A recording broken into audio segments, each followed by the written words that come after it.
Olá, meu nome é Newton Canito, você está nos Segredos do Roteirista.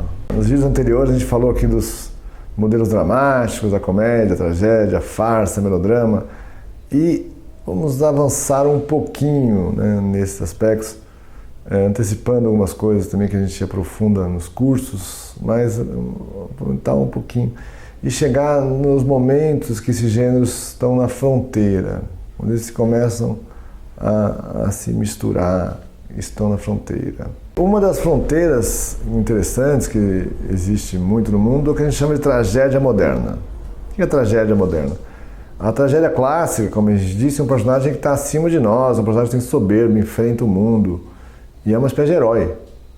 Então, esses filmes de herói geralmente trabalham com tragédia, às vezes pedem até o sacrifício do herói, como vocês viram em vários casos de filme de herói. Já a tragédia moderna é um pouco diferente, já não é mais um personagem tão forte. O personagem às vezes é um cara que seria um personagem meio da comédia, um cara comum. Não é comédia porque não é engraçado, mas é um cara comum. Ou é um cara até em depressão, ou um cara fraco. Então imagine você tirar aquela potência e colocar um cara fraco numa situação de tragédia. Então a tragédia moderna trabalha com esses personagens mais fracos. E olha que situação contraditória, um personagem fraco, oprimido por um sistema muito forte, que ele se vira ali, mas ele não tem condições sequer de vencer aquele sistema. A tragédia moderna é às vezes mais triste até do que a tragédia clássica. Porque a tragédia clássica, gente, ela tem uma redenção final. A morte do personagem serve para salvar o mundo. Uma tragédia clássica, por exemplo, Na Montanha dos Gorilas, filme com a Judy Foster, é um filme bem... Quem quiser estudar tragédia, assista esse filme. Costuma ter aí nos streams, e é um filme clássico, assim, é um filme de uma tragédia bem clássica, onde uma mulher enfrenta uns caras que matam os gorilas, né, uma fotógrafa, enfrenta aquele sistema, ela acaba sendo morta, mas a morte dela salva os gorilas. Então ela teve um sacrifício que salvou os gorilas. É claro que a tristeza do sacrifício, mas foi eficaz.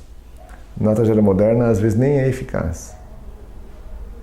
São personagens que a morte deles, às vezes, nem resolve o problema, mas revela o sistema.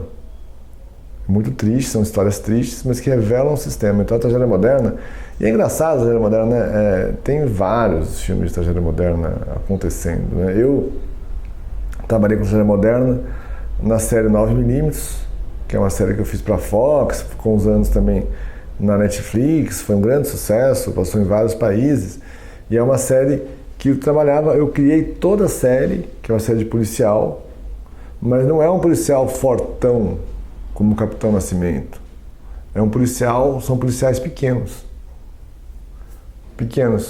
que estão seus pequenos problemas. São corruptos? Às vezes são, mas também são humanos, são pouco corruptos, mas também não é muito.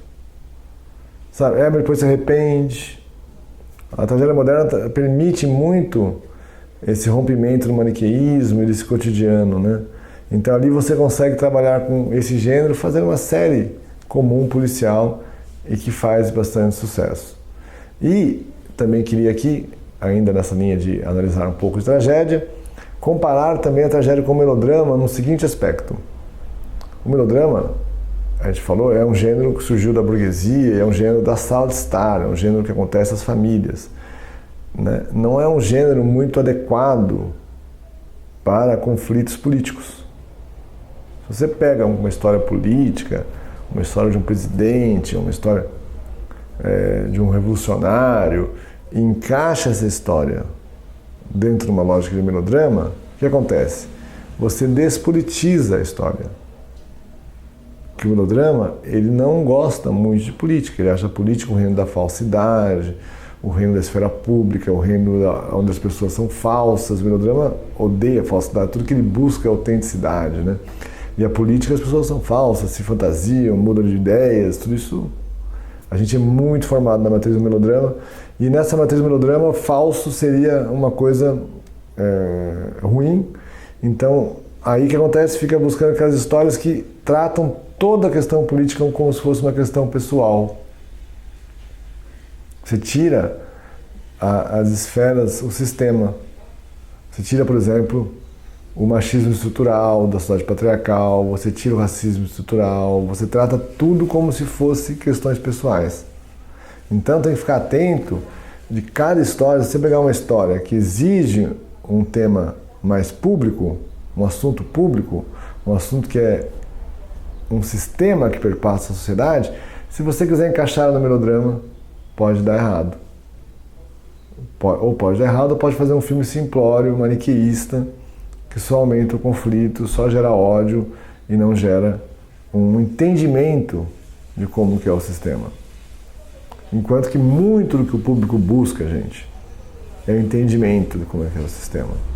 Você pega o sucesso do Tropa de Elite, por exemplo, é além dos méritos de ação, de direção, de criação da cultura pop, é também o sucesso de entender como funciona o crime no Rio de Janeiro.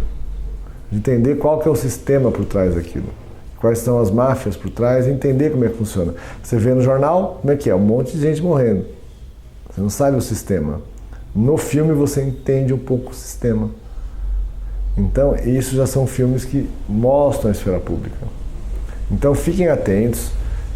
Essas dicas aqui são muito para isso, para você estudar os gêneros pensando muito nisso. Pensando, a história que eu vou contar, ela se adequa a qual gênero? E dentro desse gênero, o que eu tenho que estudar desse gênero? Qual é mais adequado? O que eu tenho que estudar dele? Você pode também pensar o que eu posso romper, o que eu posso inovar de cada gênero. Também é legal, mas antes você tem que entender as regras. Esse foi mais um Segredos do Roteirista. Se você curtiu o conteúdo, se inscreva no canal, compartilhe com seus amigos.